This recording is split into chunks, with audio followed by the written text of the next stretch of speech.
Assalamualaikum warahmatullahi wabarakatuh. Nama saya Fahira Kaulifa dengan NIM 11022201671 dari kelas EL 4405. Di sini saya akan menjelaskan mengenai program Ruang Daskom. Jadi program Ruang Daskom itu adalah program yang memungkinkan sang pengguna untuk mengakses modul, juga soal latihan mengenai algoritma dan pemrograman. Nah, jadi di program ini itu ada 3 macam akun. Yang pertama ada akun admin, terus ada akun user premium, sama akun beta. Ketiga akun ini itu dibedakan berdasarkan fitur dan batasannya masing-masing. Oke, jadi yang pertama itu kita masuk ke fungsi main. Nah, di sini tuh udah ada source code-nya dan juga udah ada runningan programnya.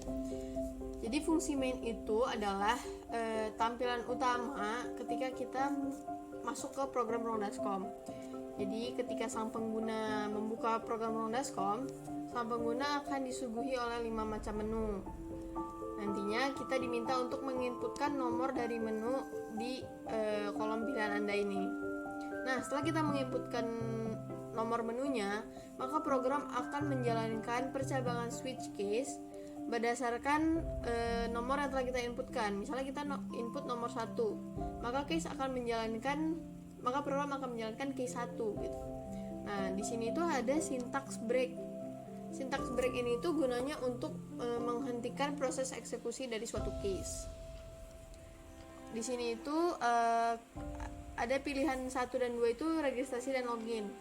Pilihan 1 dan 2 ini itu untuk akun beta. Tapi di sini akun beta ini prinsip kerjanya sama kayak user premium. Bedanya akun beta ini dia itu cuma sementara, cuma bisa sekali pakai ya. Kalau misalnya user premium ini bisa permanen gitu pakainya. Kita masuk ke fitur login akun admin. Di fitur login akun admin ini kita diminta untuk menginputkan username dan password, yang dimana password ini telah ditentukan, yaitu Daskom Lab. Jadi di sini tuh digunakan string compare. Jadi kalau misalnya si passwordnya yang dimasukin itu sama dengan Daskom Lab, berarti dia itu bernilai true atau benar. Maka dia akan mengoutputkan proses login berhasil. Nah, jadi pada login sebagai akun admin ini kita diberi kesempatan sebanyak 3 kali. Karenanya fungsi ini tuh menggunakan algoritma rekursif. Jadi kalau misalnya si penggunanya gagal untuk melakukan login, program akan direkursikan kembali sehingga pengguna dapat melakukan login kembali. Karena tadi sebanyak 3 kali kesempatannya, maka di parameter global sudah dideklarasikan kalau A itu sebenarnya 3. Jadi kalau misalnya si pengguna ini gagal dalam melakukan login, nilai A ini akan terus berkurang. Jadi kalau misalnya si A-nya masih lebih dari 0, berarti dia itu masih bisa melakukan login. Tapi kalau misalnya A-nya ini udah kurang dari 0, maka pengguna ini udah nggak bisa lagi login sebagai akun admin. Nah, inilah tampilan dari menu akun admin. Jadi akun admin ini ada 3 fitur, yaitu bisa membuat atau menambahkan akun user. Dia juga bisa menghapus akun user dan menambahkan modul. Nah, tambah akun user ini itu maksudnya, jadi akun user premium itu nggak akan bisa melakukan login selama akunnya itu belum dibuat oleh si admin. Pada fungsi menu admin ini juga sama kayak fungsi main, yaitu menggunakan percabangan switch case. Jadi kita masuk ke fitur pertama dari akun admin, yaitu buat akun user.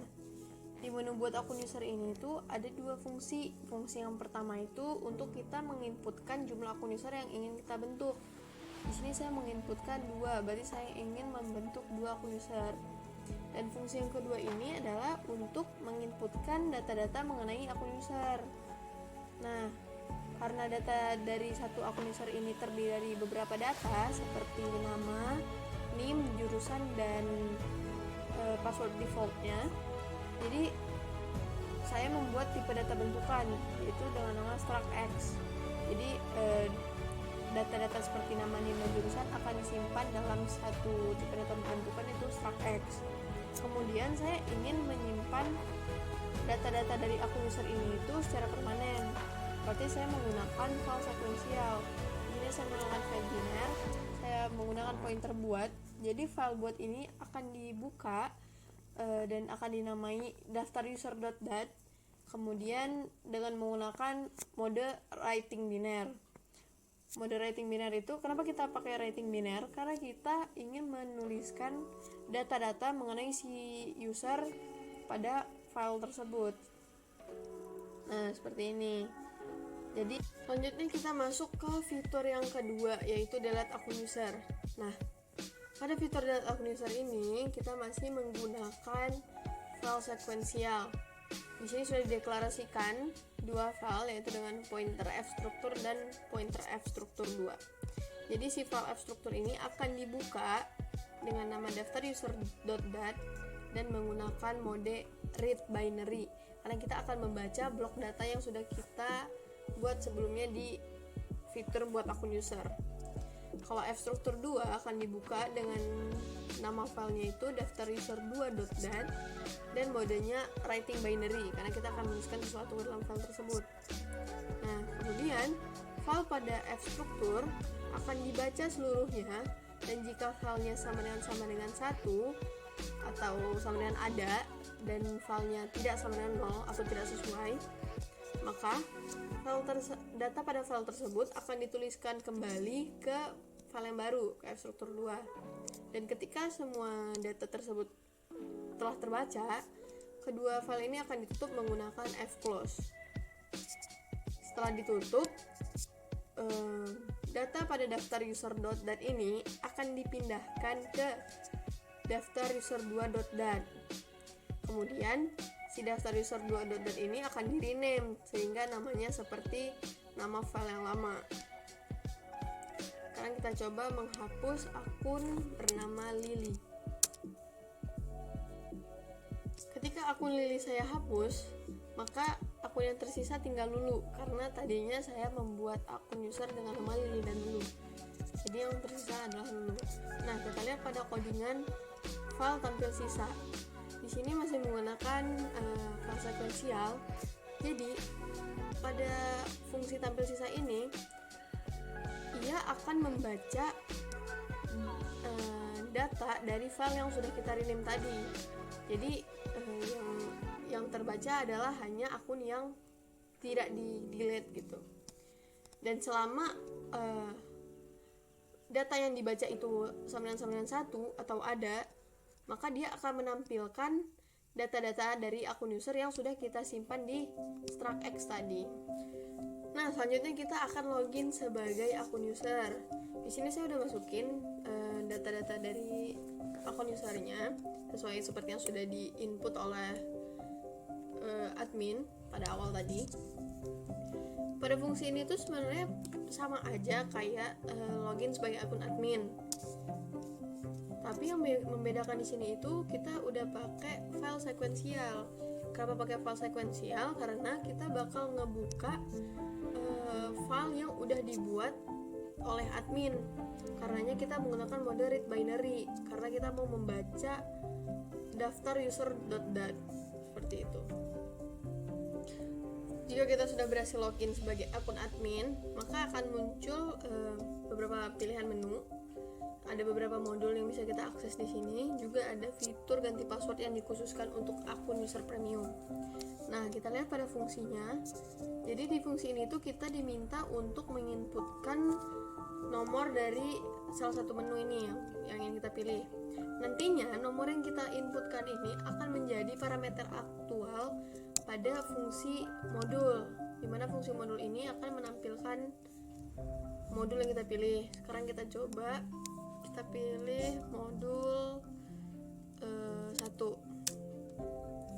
Nah, di sini langsung ditampilkan nih modulnya, penjelasan mengenai si modul tersebut. Kemudian jika kita klik enter, kita akan menuju ke soal latihan yang harus kita jawab. Jadi di sini kalau misalnya ini kan modul 1 nih, terus jawaban yang benar itu jawaban 4, jawabannya tuh yang nomor 4. Jadi kalau misalnya kita menjawabnya nomor 4, maka pilihan jawabannya itu benar. Tapi kalau kita menjawabnya selain nomor 4, maka jawaban kita itu salah. Coba kita jawabnya nomor 2. jawaban Anda salah dan dia akan kembali ke menu utama. Berikutnya adalah fitur ganti password. Nah, di ganti password ini tuh kita akan diminta untuk menginputkan beberapa data lagi, termasuk password baru, yaitu password yang ingin kita gunakan gitu.